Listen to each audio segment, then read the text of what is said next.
প্রত্যেককে ডেকে বলে, ও আল্লাহর বান্দা, জানো আমি পোকামাকড়ের ঘর, পোকামাকড়ের ঘর। তুমি তো সেই বান্দা যে একটা মশা কানের পাশ দিয়ে উড়ে গেলে তোমার ঘুম বন্ধ হয়ে যায়, চোখ মিলে যায়।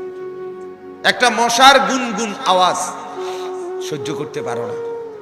একবার কয়েল, একবার অ্যারোসোল, একবার মশারি, এরপরেও তুমি চাও যে একটা মশাও যেন আমার কানের কাছে গুনগুন না করে।